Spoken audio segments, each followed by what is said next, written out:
Hello, everybody. Welcome back to this episode of Startup Heroes. This is your host, Chris Wood and Nate Tucker. And today we've got Hudson Brock. And he's with AlloHire. So Hudson, tell us about what is AlloHire and just a quick pitch of what y'all do. Yeah, AlloHire first and foremost is a boutique recruiting agency that champions Chattanooga. We are focused on creating a vibrant talent community here in the scenic city. And we are a for-profit business. And so we do that through helping companies make high-impact hires. And we use a lot of those profits to then invest in the stuff that we enjoy most, which is community building, events, different upskilling workshops, things like that. That's awesome. So what are kind of the typical business that you would work with? Is it like mom and pops? Is it giant corporations? Yeah, it's a great question. We've gone on this whole journey of like the riches are in the niches. We got to really niche down to like tech. That was a focus coming out of COVID. There was a huge tech boom. And that was really exciting and exhilarating when remote work was everywhere and engineers couldn't be hired quick enough. But then as that slowed down a lot and a lot of people were impacted by reductions in force in tech, we've opened up our criteria a little more. So our tagline right now is we want to work with people-first leaders. We want to work for innovative companies and for high-impact hire. So I don't care as much about the size of the industry. I care about the leader at the company. Do they really care about their direct reports and investing in their development? And then the company in general, like, are they innovating in some way? Typically, you have to be financially healthy to be able to even think about innovation. So that's a big thing. I don't want to get people hired and then have them be laid off 6 months later. You want them to be able to pay you. I want them to clear the guarantee period. Yeah. But then, I think for them to be doing inspiring work that is actually solving problems and not just kind of continuing a bureaucracy. So a lot of times that framework lends more towards growth stage, go-to-market, startup type companies. But we also work with some Fortune 500 companies that have really cool divisions that are high growth within. That's awesome. Is there one that you can talk about that's kind of a really fun experience that you've had? Or yeah, I'll get one on each side. So I've worked with Chick-fil-A in different capacities for the past 7 years now, restaurant level, corporate level, supply chain level. And you hear so much about what great employers they are. And I can just say firsthand, like, it's all true. We've placed a lot of people there over the years. And to this day, I think every single one is still there. And wow. I would say at least like 30% have been promoted and are raving fans. And I could see a lot of them being lifers. And you just really don't hear that anymore. So they have been an amazing partner on so many levels, a lot of values alignment, a real partnership. Proximity to their headquarters in Atlanta is helpful with us being in Chattanooga. And then on the small side, this is one that you guys will think was cool. We got to work with the Optimism Company, which was Simon Sinek's awesome. E-learning startup. And that's a whole story in and of itself. But for me, the start with why TED Talk was right when I guess it was during college.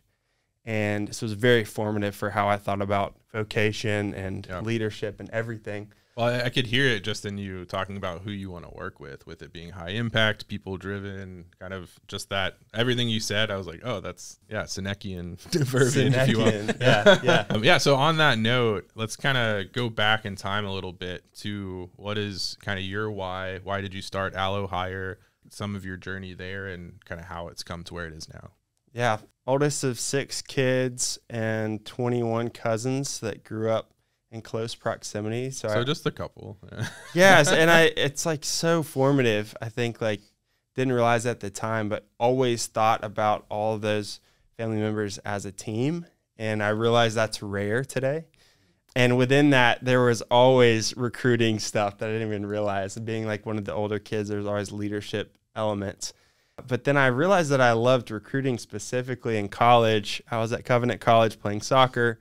I was a decent player, but never the best player. But I loved trying to cultivate the culture there, create winning habits, and bring the best players together. And so my senior year, I convinced, how many people did I get? 5 people to come to Covenant for 1 semester to play soccer. One guy even left a full ride at a D1 school One guy came from California. It was epic. And yeah, we had a great season, won conference, and I think all of us would say it was worth it. And so that's awesome. I love that. That's what I realized, like, oh, this is actually like a skill. And then graduated college and was like, I have no idea what I want to do. Liberal arts school. I majored in interdisciplinary studies, so it's like a major in indecision, kind of. It was like, what was it? Philosophy, economics, business, biblical studies. So like literally all over. And so at that point, I was like, I just need to make money.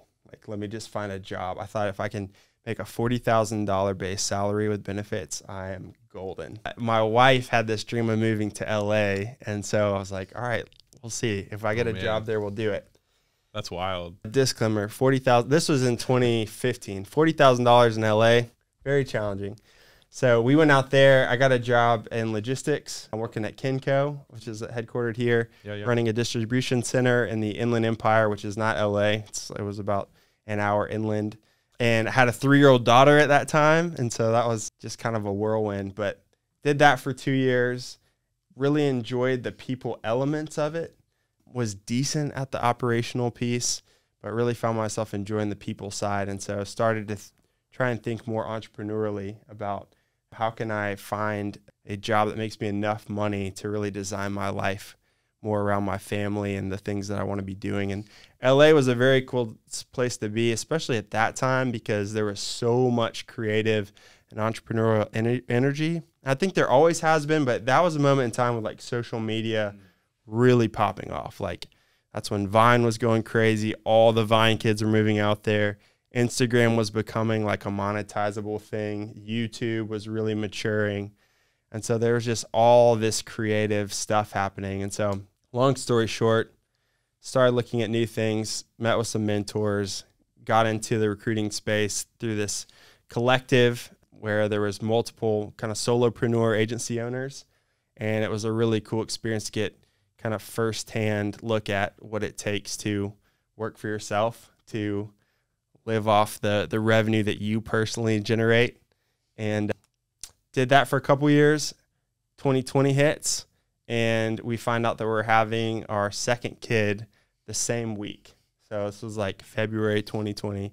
I think LA shut down a little before Chattanooga, but yeah, Chattanooga was like early March. Okay, yeah.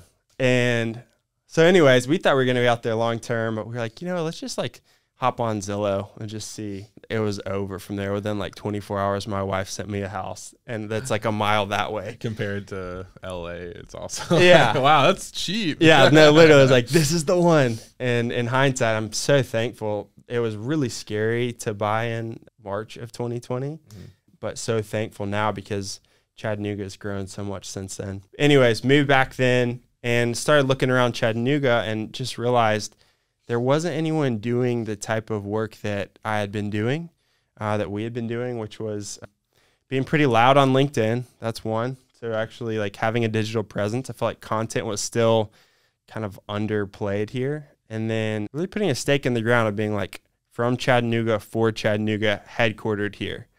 And headquartered like this baby little startup with a, at the time we were working out of my basement. It was me and 2 friends that like took a risk with me. But just trying to be like a champion for Chattanooga and be like, we're going to be here and try to do as much business as we can here. And so that was kind of the grassroots of how I got into all this.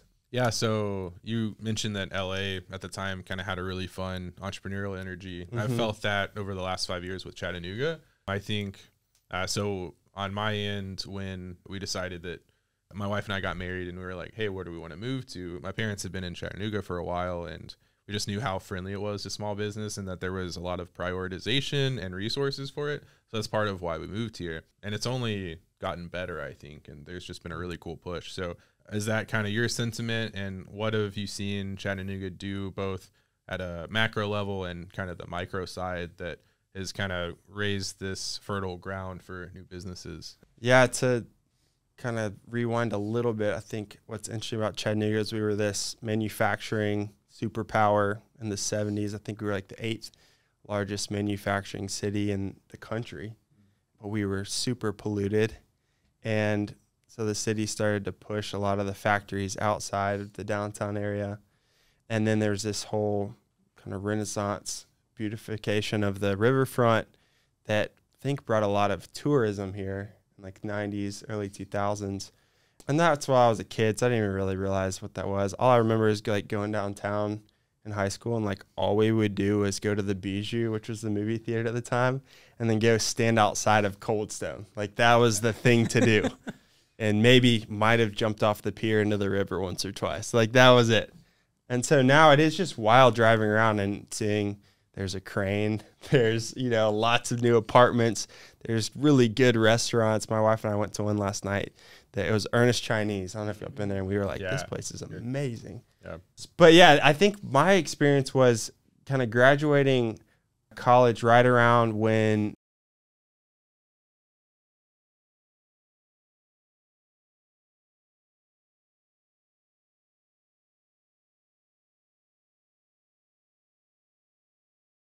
there are a bunch of different companies in there like Ambition and, you know, several others that have been a good part of the story. But then in 2020, when we came back, it felt like so much of that stalled. And so it was like, oh, how do we kind of restart this locomotive engine, like, till we get the momentum back? And it's been really cool since then to see it really come back. And, like, not only come back with the original players, but have so many new people that have moved here with vision, especially the people that didn't just come back to their hometown like me because it was what they knew, but like people are like, I want to be in that city because I think it's the best mid-sized city in the world, or could be, and I actually can be a part of building it, not just like being a consumer in it. And I think that's what I've seen from everything you've been doing too. That's really inspiring.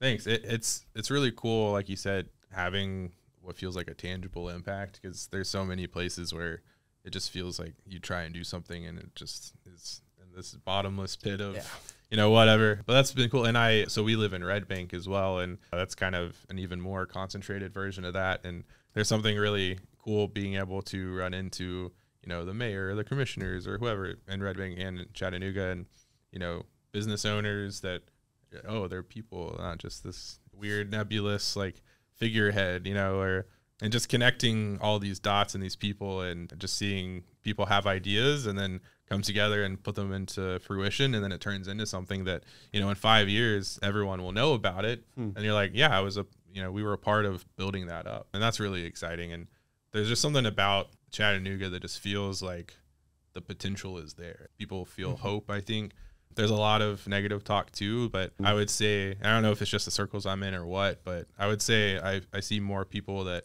care and think that something can change instead of just accepting things the way they are. And I think that's really exciting. Yeah, it's like that idea of agency. Like you have some agency in a city like this, and not everyone feels that. I realize that. Like there's a group of people that are really leading that charge. Like as much as you can get plugged into that, you can really feel that energy. And if you're outside, it can be a little bit harder. So it's like continue to welcome, especially the new people, welcome the new people in. But I think one really interesting thing worth mentioning too with Chattanooga is like there was that report that came out about city growth, and Knoxville, I think, was actually growing a little bit faster than Chattanooga. And some people were, you know, disheartened by that. And then if you look at like one of the Instagram posts, all the comments, so many people were celebrating, like, we're growing at a healthy rate that's maintaining like what makes Chattanooga special. We don't have horrible traffic yet, you know, all those things, but we are still getting kind of that new feel. And so that was just an interesting like thing to notice and see the two sides of it. Some people were sad, some people were really excited. Yeah, I think that's just, that is the dichotomy of Chattanooga too, is there's very passionate people on both ends, and they both think the other side's very stupid. Yeah, and most of the right answers are probably in the middle somewhere there. Yeah. But Nate, were you going to say something? Yeah. I was basically kind of like parroting what you're saying, Chris, is like, I very much view you guys as success stories of people who are able to come to the area with that goal of innovating and integrating into the community. Because kind of like what you're saying, Chris, is I definitely like have run in circles before and encountered people who they aren't excited about growth in Chattanooga. People who, you know, they're the real locals, you know, and they see it as it's these, you know, yuppies move in, they buy up stuff, they make it more expensive, and they don't actually take part in the community. And you guys prove that that's wrong, that people are coming here with the goal of let's make the city better together. Yeah, I at this point, I feel Chattanooga-y. Like I feel like I can rightfully call it home, but there was a while where I definitely felt like that outsider and like weird, and people will be complaining about it and they assume that maybe I've like been here my whole life, and I'm like, you're kind of talking about me right now. I'm just not from Nashville or California, which I think is where most of the hate comes from. Yeah, I don't think that's a healthy mindset necessarily. There's definitely some truth in that where, you know, I've had a lot of friends that were like trying to buy a house and then someone would come in and offer cash and like $100,000 over the asking price. Like, you can't compete with that.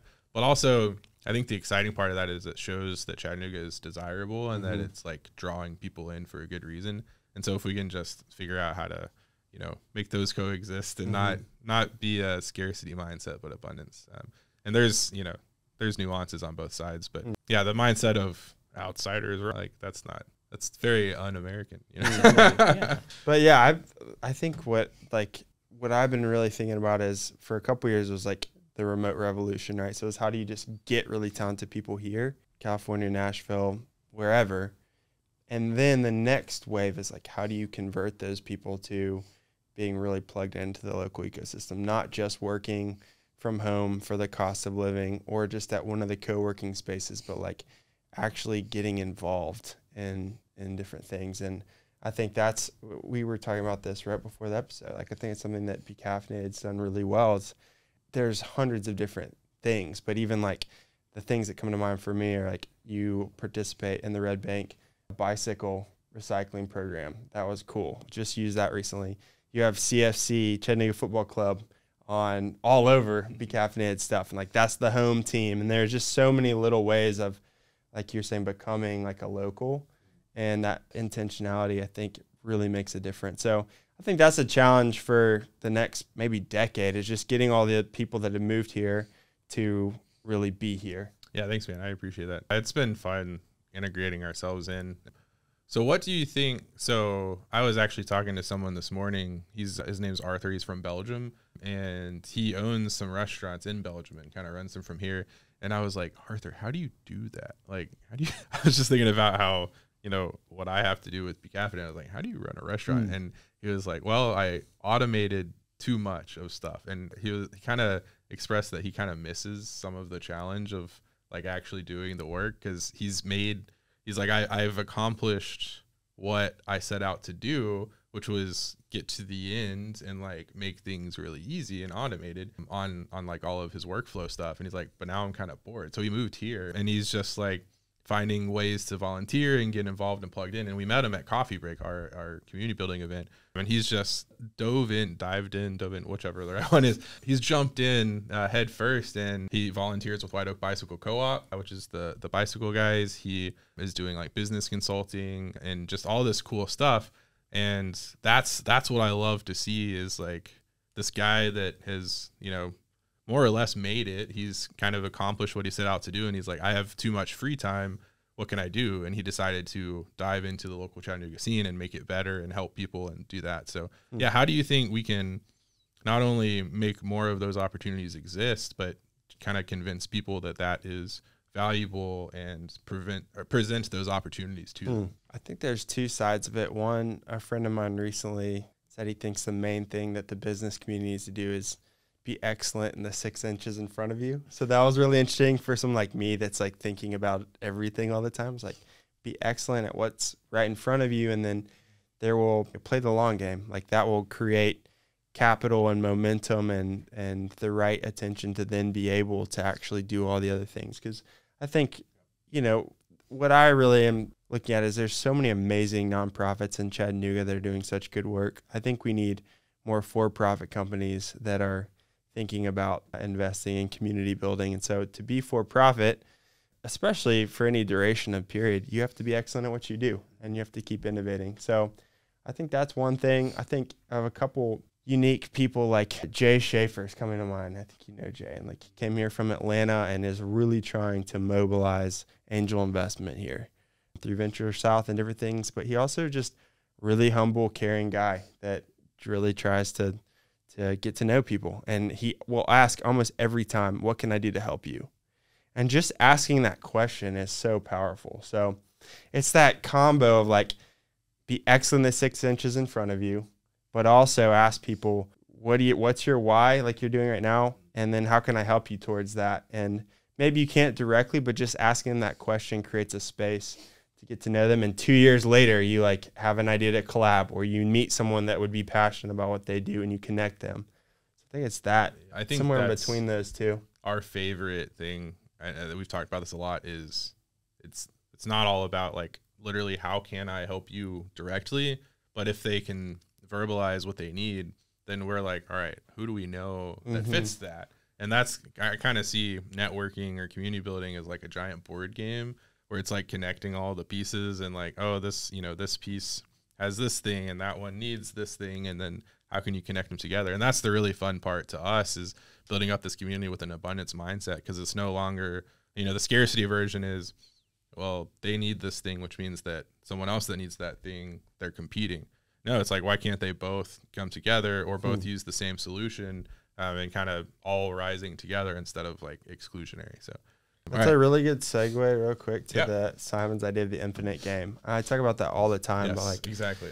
Yeah, just thinking that way about collaboration when you meet people, like it really might be 10 years until we find a meaningful way, profitable way to a profitable project to work on together. And it's worth continuing to think about that over that time frame. And then you have those moments and you like stumble into it. Like, this is amazing. Yeah, I love that concept. And one of the concepts from that book I love is him talking about, you know, I think of kind of the best of the best, Chattanooga, like the competition. And like, we've won it before, like we got first and we were excited, but then like it happens again the next year and then the next year.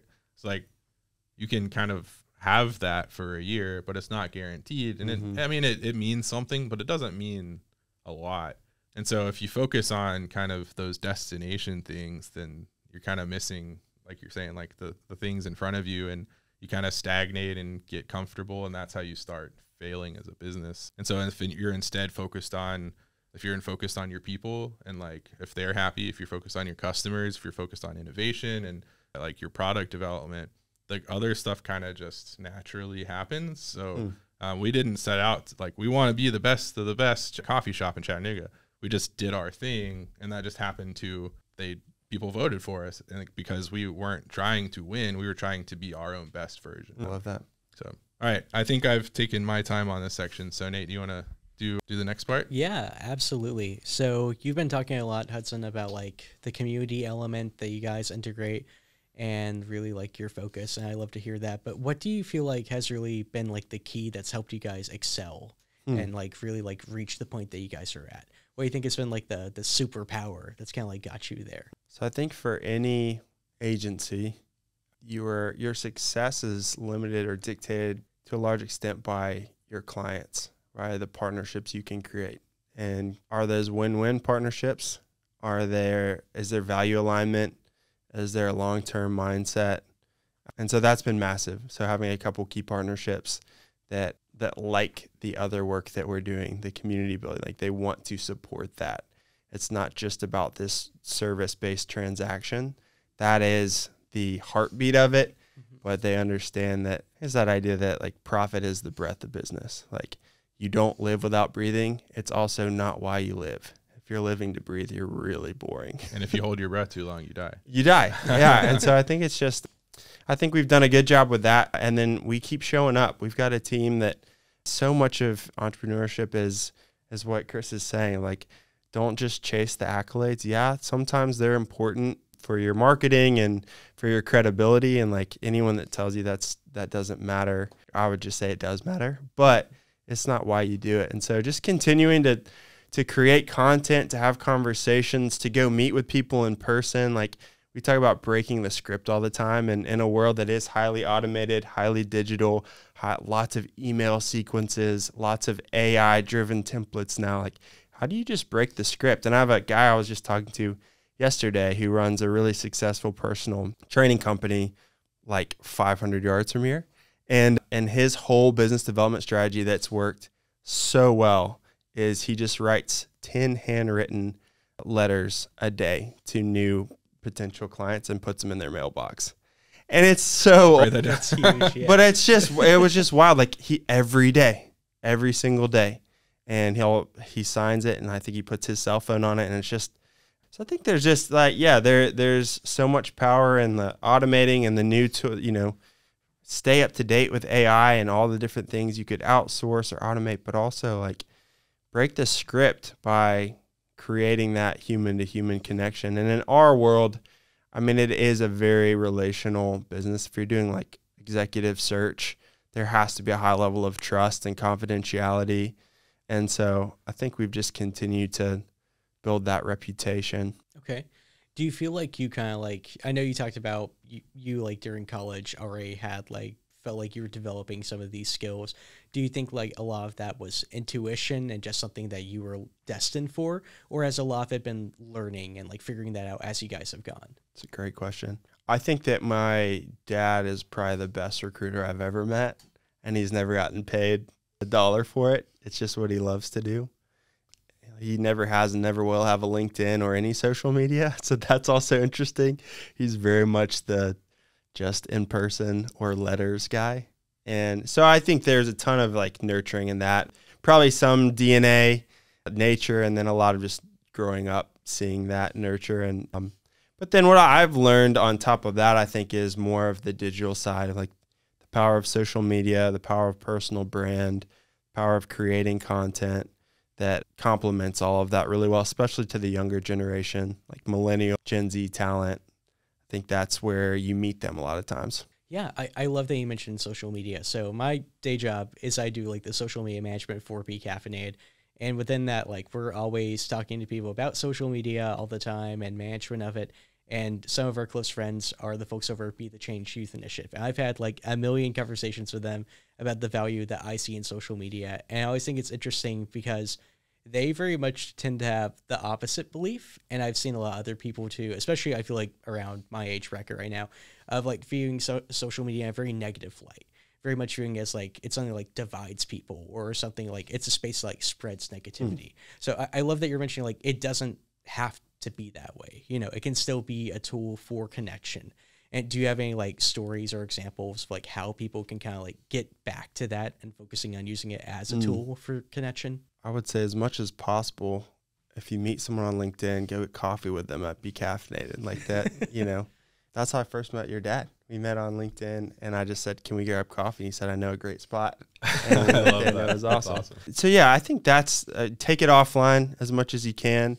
And then what else? I think a lot of people today I see this. I've got a 12-year-old daughter, and I see this a lot with her peers.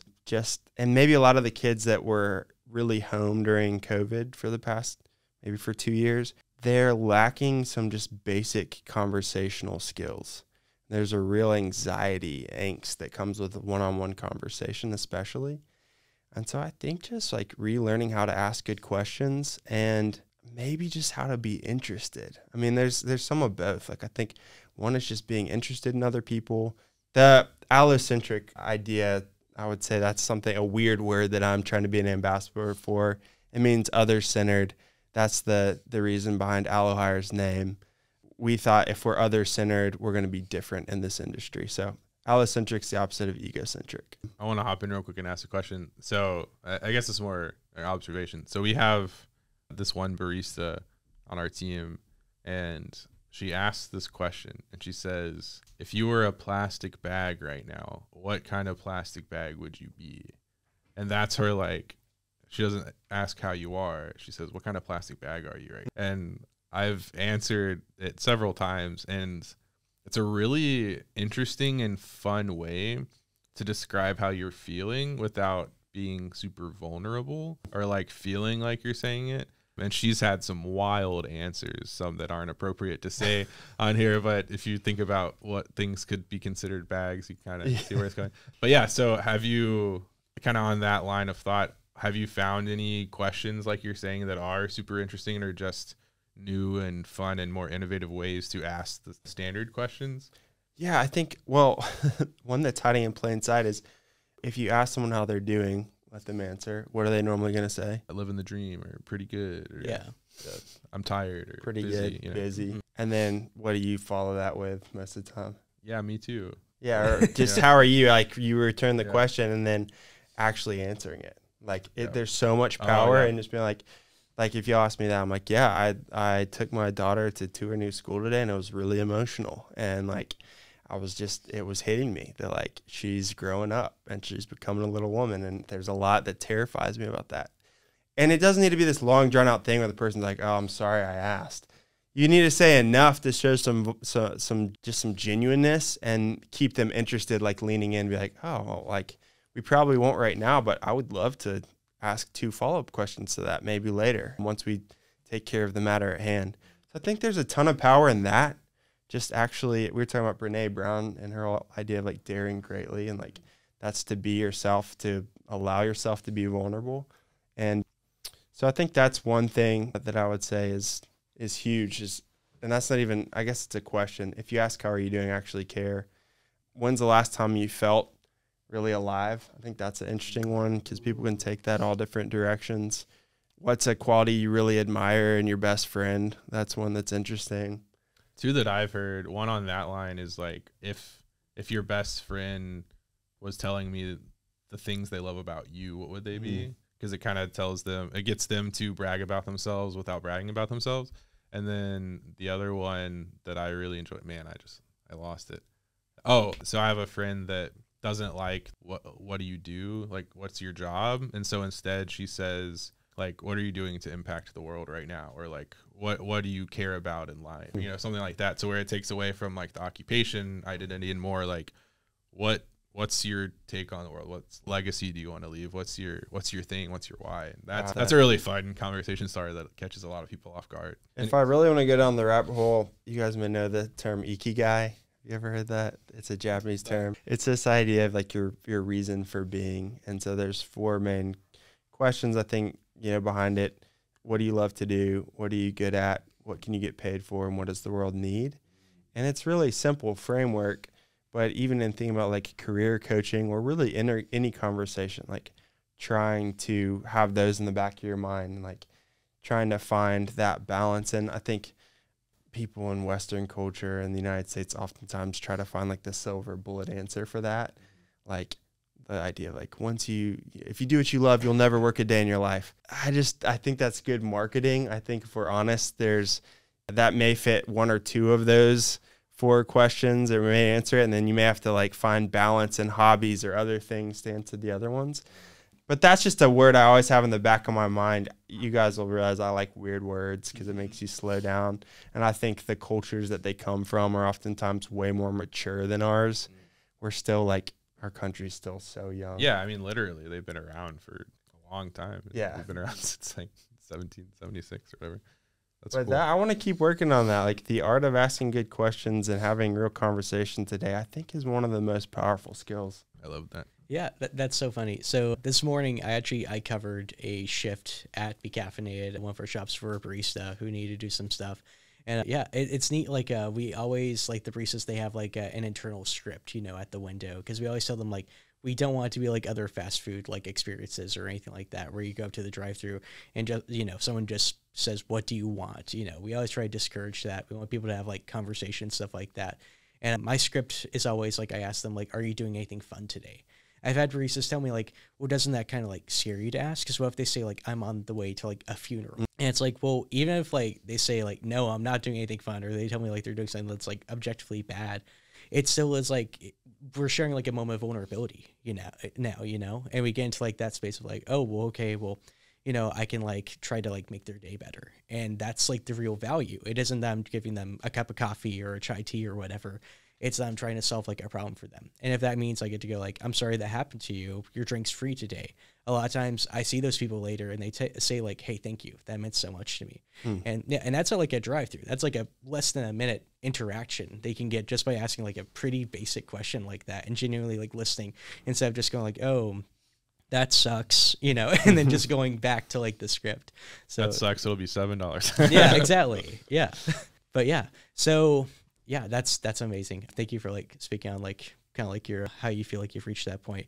So beyond just like your superpower, way you guys feel like you're doing great, what's like some struggles you feel like you've encountered? Is there any like particular like big obstacle they feel like y'all have like run into like over and over again or anything like that? Yeah, I mean, when I like really started kind of the beginning of AlloHire before we had the brand and everything. It was 2020. And so there was about 4 months in there when there were hiring freezes nationwide. No one's hiring, and no one is paying an agency a placement fee to go make a hire. There are plenty of people that would apply if there was a job. Good people. I experienced that. Yeah, and so there was 4 months there where it was really, really, it was just real. I mean, we were doing all kinds of stuff. We were like, I had just hired 2 friends, and they really took a risk, and we were trying to renovate my basement to have something to do, create our office. We were finding offices that went fully remote, and we're offloading their furniture, and we were basically either using it for us or flipping it on Facebook Marketplace. I mean, it was like truly just a hustle to stay in the game. We got the SBA loans, and that really did help us survive. And so, yeah, just having that as like the crucible foundation gave me a lot of confidence, because I didn't work through like 2008 or like the .com bubble, like all that stuff. And so that was kind of the first time for me in my adult professional career of like, oh wow, this is like way outside of our control, and like could not have seen that coming. And then I would say that the past couple of years, there's been more of that, like just the roller coaster ride. Like we celebrated our 3-year company birthday on Sunday. And I just was thinking like I have a 3-year-old son too. And I was like, it kind of feels the same. Like company really is just learning to walk and talk on its own and have like the systems and things to where it's not all just about me as the founder, like propping it up. It's like, oh, it actually like has a brand, and we have some SOPs, and like we have some good clients and stuff, stuff like that. But I think in the back of my mind, I always recognize those threats of like, they're big players in our space that are growing offices here. And I was talking about that this morning with some of my peers. Like, hey, I think we're differentiated enough where we feel like the home team, but like these satellite offices have like billions of dollars behind them. Like they can squeeze us in a lot of different ways in this market. And so how do we think about that? How do we build alliances to where it's, we can both coexist? So that's in the back of my mind. And then this is a much more vulnerable and personal one. But just for me, I think there's been moments where I've realized like, I'm not your traditional business guy that really like operates on a tight budget and kind of thinks really strategically and operationally all the time. Like you can probably tell from what we're talking about, I love talking about the community piece and kind of some of the bigger ideas. And so that's just a challenge for me to grow in, one, continuing to become, I think, better at that. But really what that looks like as a leader is delegating to people that are better than me at that. And so, yeah, continuing to find and develop operators that really love that stuff. All right, this kind of segues really well. So kind of on the in-game side of things, where do you see AlloHire going, and where do you see your role with that, if it evolves or not, and what's kind of the dream? Yeah, we were just talking about this earlier when you were talking about your friend from Belgium.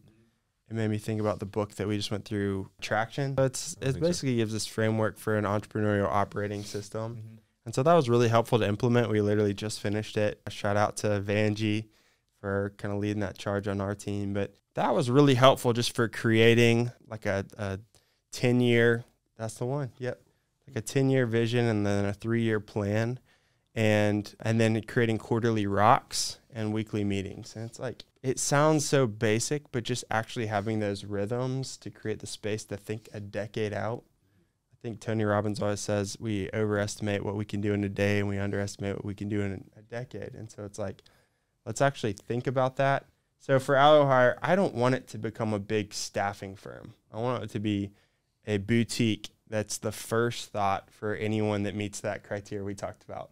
Locally, regionally, and then probably like nationally, we do nationwide search, but I have more and more of an appetite for being more regional, one, because I don't really like traveling that much right now with 3 kids, and 2, I really value going and meeting the leader in person and being in their space. Like you can talk about culture on your website and all the buzzwords and stuff. I couldn't care less about that. I could not care less about that. I want to come to your office and I want to see what it feels like. I want to watch you interact with your direct reports, and I want to see yeah, I want to be very aware of what's going on there. It's kind of like, I always think of animals, like you can tell how an owner treats their animal based on how, like, when you interact with the animal, what they do. So if they are just like immediately trusting, you're like, okay, they're probably fine. But if, you know, you reach out to pet them and they're kind of like, it's not always true, but that's a good sign that, oh, maybe they're not super nice. But it's, you know, kind of a similar dynamic in a workplace where, you know, if one that we've experienced a lot is kind of, we call it like past work trauma. When we get new baristas in, usually the first couple of weeks when we have people either training or coming off of training, like especially at our North Shore location, I'll walk in the kitchen and they'll like be on their phone because there's no customers, and then they'll see me and they go, and they like throw their phone down. They're like, oh no. And I'm like, I don't care if like there's no customers and you're on your phone. Like, I'm like, if you're not doing your job because of it, you know, that's one thing. But, and they just realize, oh, he's not reacting. Oh, he's not going to yell at me. Or like something we try and train on in the onboarding is we talk about all of our messy mistakes we've made. Like one time when I was a barista back in the day in Mississippi, it was just me working both sides of the drive-through, and I was restocking milk and I just dropped one and the gallon of milk spilled everywhere. And then Way more milk in a carton than you think. It's insane. And then I was watching it and 2 more fell out of the cooler. And so there were 3 gallons of milk in a little drive-through shack. And I was like, okay, I'm just going to do the orders and then I'll mop afterwards. So we tell them stories like that. And in our Discord for the company, we have a section that's called Work Oopsies. And people just post pictures of the messes they make, because we don't want people to be like, oh my God, I made a mess. Like, people are going to get mad. Like, no, it happened. Yeah. It's just like, clean yourself up and, well, make sure the customer is good. And then when they're good, clean it up. But we've seen so many people, it's like abused animals where they just expect you to lash out at them when they make any mistake. And it takes sometimes months, if not years, to train them like, hey, that's not us. That's not a thing. And it's kind of sad sometimes. It's like almost heart-wrenching to see the trauma they're working through. And we've had also issues where, like, just with communication, where they don't communicate like they should because they assume it's like some other company. So we've had to kind of double down on, like, how do we make people talk to us? Because it's not enough to just say, hey, I'm here to talk if you need it. But it's another to, like, for them to actually do it and feel like they're not going to be, like, in trouble. So I guess I got off on a tangent there. But what do you think a business can do to make sure that their environment is a healthy one, so that, like, if they bring you in, you're seeing the green flags and not the red flags? And are there resources? Are there, you know, icons? The first thing that comes to mind is one of my first bosses when I was working at Kenco and warehousing. It was a distribution center. He just read a book, I think 2 years ago, called To the Floor. And he's basically just making the case that managers need to stay connected to the floor, and whatever the floor is in your business. And so I think, you know, that's as simple as you know, showing face in your different locations and showing the baristas that you know how and aren't above making a coffee. And you don't have to be the expert at everything. Maybe you're, like, intentionally the worst at it, and you, like, make them really feel encouraged, like, better than the owner. Like, yeah, and you're that important to us. So I think there's just some magic in just staying connected to the floor, to the front line, like the engine, the people that actually are providing the core service. And then those rhythms I was talking about for communication, like, you just can't overemphasize how important it is to create the space to tell the milk story, and, like, let that sink in, like, wow. Or, like, the phone moment. And I think what I've realized too is, like, I was so guilty of this last year.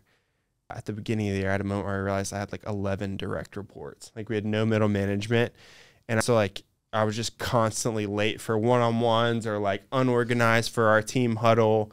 And the quarterly review would be, like, at the end of the next quarter, you know, because I, like, hadn't created the space. And so I think you hear different reports. I've always thought, like, a really good manager can only manage up to, like, 6 direct reports, maybe even less than that. And so to some extent, it's just creating the framework for those rhythms of communication to happen. And you have to develop leaders underneath you who actually get that. So that's the stuff that's coming to mind. And by the way, like, I'm right in the middle of that. So I'm, like, constantly trying to figure that out. And I think it's this process of like it is overwhelming for a while because it's hard to create that alliance with leaders underneath you and to actually step out and give them a safe space to fail and to put their own fingerprints onto the operation. Yeah, I've been really proud of our management team recently. Not that I wasn't before, but we have a manager meeting every other week where we bring them all together. And they've been doing reviews. We do reviews every 6 months. It's like kind of performance and raise reviews. And I don't know, I just feel like a couple of years ago when we were expanding pretty fast, we were like, Doug and I can't do everything. Like I can't train everyone that we hire. I can't review everybody. Like we can't have that one-on-one anymore, like you're saying, because we have 50 employees now. And like, that's a lot. Sometimes I'm like, what's their name again? Yeah. I feel really bad. We had a barista come through the drive-thru that used to work for us the other day, and I said the wrong name, and I was like, well, at least they looked similar, you know? Yeah, so we realized we couldn't do that, and then we realized that we hadn't trained our managers very well because we were always there. And so they didn't have to do the job that we needed them to do because we were their crutch. We were like in our own ways. And so the last year or two, we've really focused on making our managers both feel and act like managers, and both on our end empowering them, and then just like, hey, like you have to write them up. It's not my job anymore to write them up. Or hey, I'm not doing your barista's reviews, you're doing them. Or, you know, like just the small stuff that we had still been doing. Like I don't write the schedules anymore, which, you know, we had either myself or our general manager had been in charge of the schedule. And then we were like, you know what, this is probably something that the manager of the shop should do, because they are the ones that know their people well. They know the combinations and all that. So,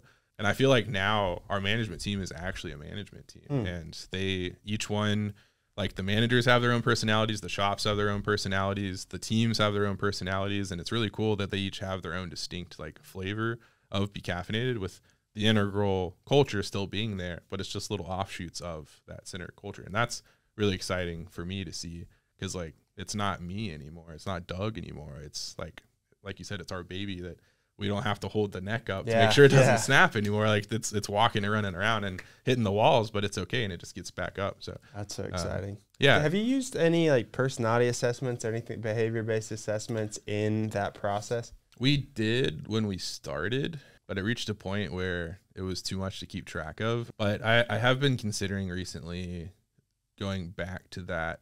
I think kind of this next year, we're going to focus more on leadership training for our managers, because they do a really good job at like the management side and the barista side. And I think some of the holes that we could help them fill are just like literal leadership experience. And hey, someone is not doing well here. How can I help them do better?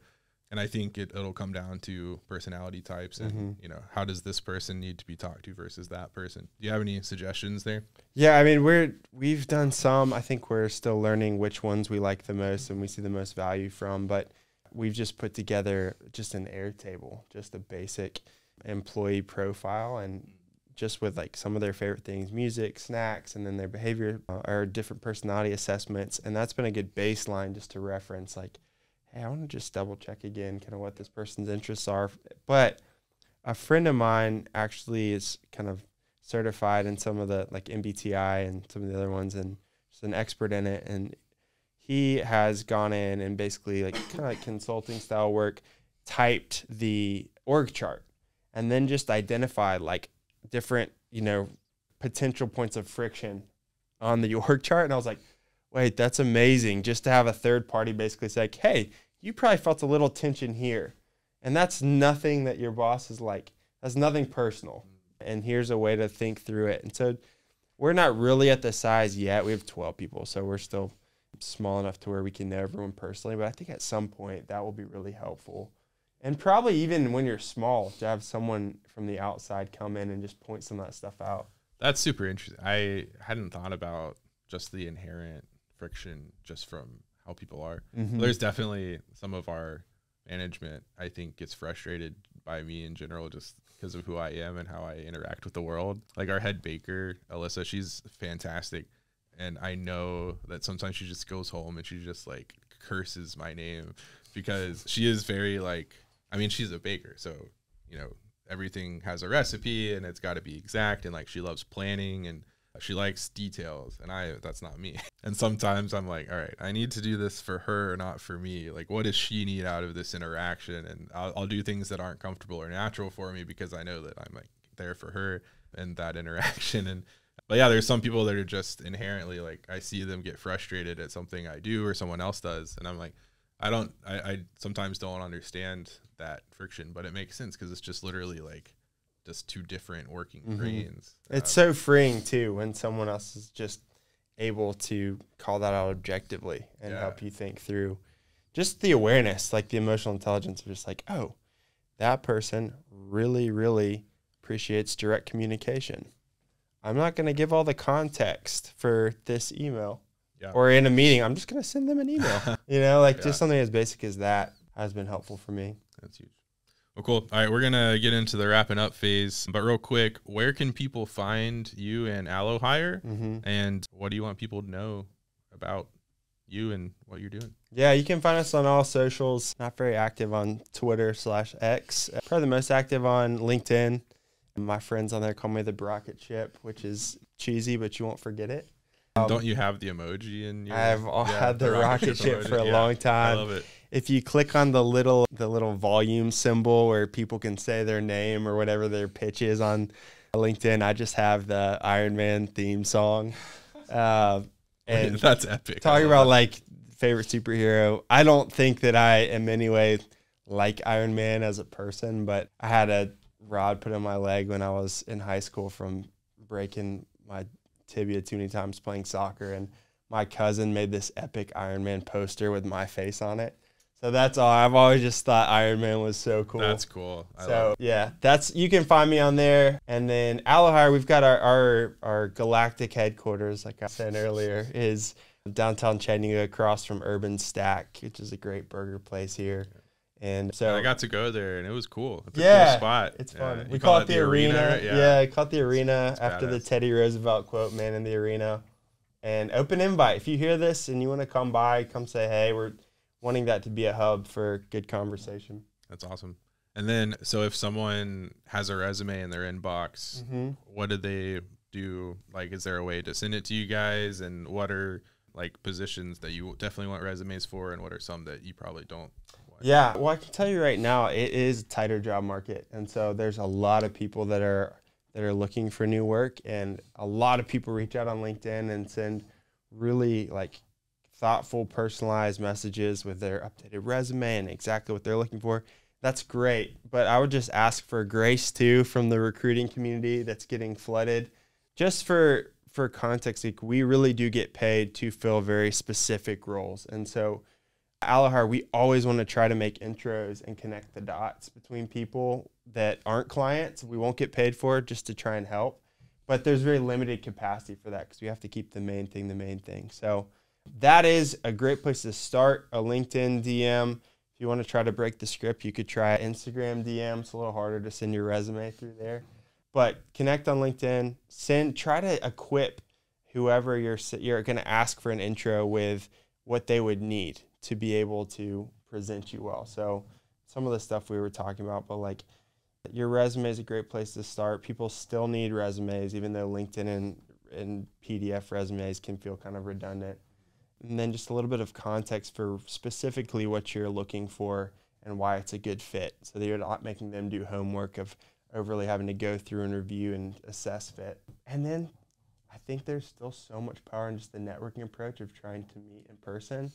There's very limited capacity for that too. But these events, coffee break, ours is called Chattabooleans. It's a quarterly talent acquisition meetup. There's a bunch of other ones. I was at one before this that was a couple floors below.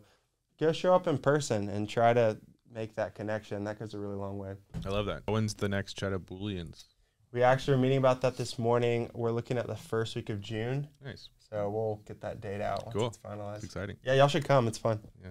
All right, so now we're going to go into the fun rapid fire questions. Let's see, maybe I'll do 3 and you do 3, Nate. And okay, then we'll that sounds good. Cool. All right, so my first one is, what's your favorite book, both business and non-business? Oh, man, I should have thought about this more before I came in. I think the one I was mentioning earlier, like the Infinite Game, that like framework, I think is really powerful. Yep. So that's the first one I'm going to say. I'm more of the business side. And then non-business, I think like the most nostalgic one that's coming to mind is Lord of the Rings. Like the whole trilogy, Silmarillion, Hobbit. Like my mom read that to us, to my brother and I when we were young, and it was just the coolest thing ever. Nice. That's awesome. Did you like the Rings of Power show? Oh my goodness. Yeah. What's the YouTube channel I've spent way too much time? What is it? Nerd of the Rings. Nice. I haven't heard if you haven't, it gives these crazy breakdowns of every episode that are great. Have to find. All right. So what are your favorite restaurants in Chattanooga? Like your go-tos? Go-tos. Okay. Well, Ernest Chinese is where we went last night, and that was fire. Did you have any of the tiki drinks? I didn't. I was kind of sad. I got a hot pot of tea. Oh, nice. That was great. Other go-tos, big fan of Taqueria Lisco. I feel like if you ever worked at Lamppost Group, you kind of had to go there, right? Like, yeah, probably. Yeah, that's where I met Mickey Cloud for the first time. Oh, there you go. In line getting nachos at Taqueria Lisco. If we're feeling bougie, Easy Bistro is amazing. Aaliyah's amazing. Yeah, there's a couple of top ones. Y'all should try Max over in Rossville if you haven't. Okay, haven't yet. Yeah, so good. Sweet. I think we might be going there tonight. All right, and then finally, which one am I gonna do? What's your go-to? No, that one's too easy.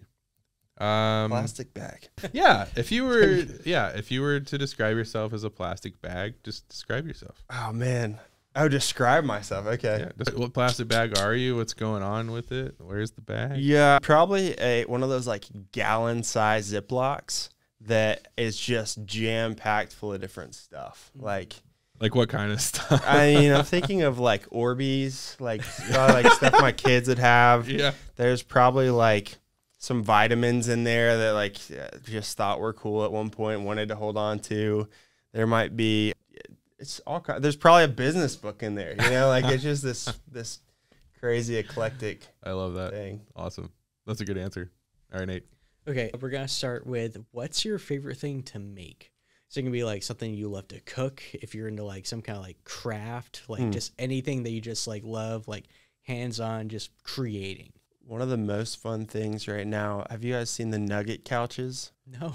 They're chicken nuggets? No, they're these really cool couches that you can use to make epic forts. They're like really lightweight and cushiony. So cool. My wife bought 3 of them in 3 different colors, and making forts or slides or towers with them for my 3-year-old son to play on. It's the best. Okay, that sounds awesome. I'll have to send y'all a video. My wife's way better than me. Like she makes legit like castles out of it. I'm picturing it's just like giant Legos, like effectively. Yeah, but cushions. So like, yeah, if it falls, it's not a big deal. That's so cool. If you could meet anyone alive, who would you meet? Man, this is gonna be the person that's coming to mind. I feel like someone is gonna roast me for, especially in my Thursday morning basketball group. But I would really like to meet LeBron James. Okay. From living in LA, being a Lakers fan, dad of 3, 1 girl, 2 boys, you're basically elite basketball athlete. No, I'd just love to meet him. I think he's just got so much influence right now that I'm really interested in being behind the scenes with people like that and seeing how they think. Gotcha. That's amazing. Okay, Chris will have the script for his last one. I'm going to as well. I keep staring at the tattoo on your wrist. Yeah. It's Hebrew, right? What's it is. Saying? This means buy it. It's home. Okay. And the backstory is my wife loves tattoos and has been wanting me to get one since we got married in 2012. I just told her I never would, and then she's just amazingly persuasive. And so we went on our 10-year wedding anniversary to Dublin, Ireland. And she's very strategic. We go on this epic trip, and then the last day she takes me. She's like, "Hey, babe, why don't we go to the Guinness factory? It'll be so fun." I'm like, "You don't even like beer. Like, do you even know what Guinness is?" And we go, and it's so much fun, and we have a Guinness. And then she's like, "Hey, we should get a tattoo while we're here." And you're like traveling, and you have this epic beer, and you're like, "Yeah, I think we should." And like didn't spend any time thinking about what I wanted to get. So she got home just in English on her right arm, and I got buy it. That's awesome. Yeah. That's so smart. she's the real recruiter. That's so funny. Cool. All right. Any other ones? I don't think so. Good? Cool. All right. To sign off, what are you most looking forward to doing in the next couple of weeks? Next couple of weeks, I'm doing this challenge with a group of about 30 guys. My brother and I started this group called Daily Arena, and we're doing monthly challenges. And so this month's challenge is you have to squat 100,000 pounds over the month of April, which sounds crazy. If you break it down, it's not that crazy. We had one guy do it in 4 days. He finished yesterday. Luke, shout out Luke Bowling, aka Big Fridge. But I'm excited about that. Like, this group's just so much fun. Every day people are sending videos. You get like bonus points if you squat something like really random. So we've had guys just like go out in the woods and find big logs or like their kids or whatever. So I'm excited to finish that till I'm done with it. Yeah. What's the weirdest thing someone's lifted so far? Weirdest thing so far. Well, we're 4 days in. Yeah. But there was this giant plank that this guy lifted, and it just looked hilarious. Wow. That's awesome. It's like some 300. Yeah. Yeah. It's awesome. Great. Cool. Well, Hudson, this has been a great conversation. Thanks so much for coming on, and I'm glad we ended up connecting and get to talk more. Yeah, thanks for listening to Startup Heroes. You can find us on Instagram, Facebook, LinkedIn, wherever. Make sure you give AlloHire a follow as well. Thanks for tuning in with us and always listening to the shenanigans that we come up with. And of course, thanks for thinking with us, and we'll see you next week.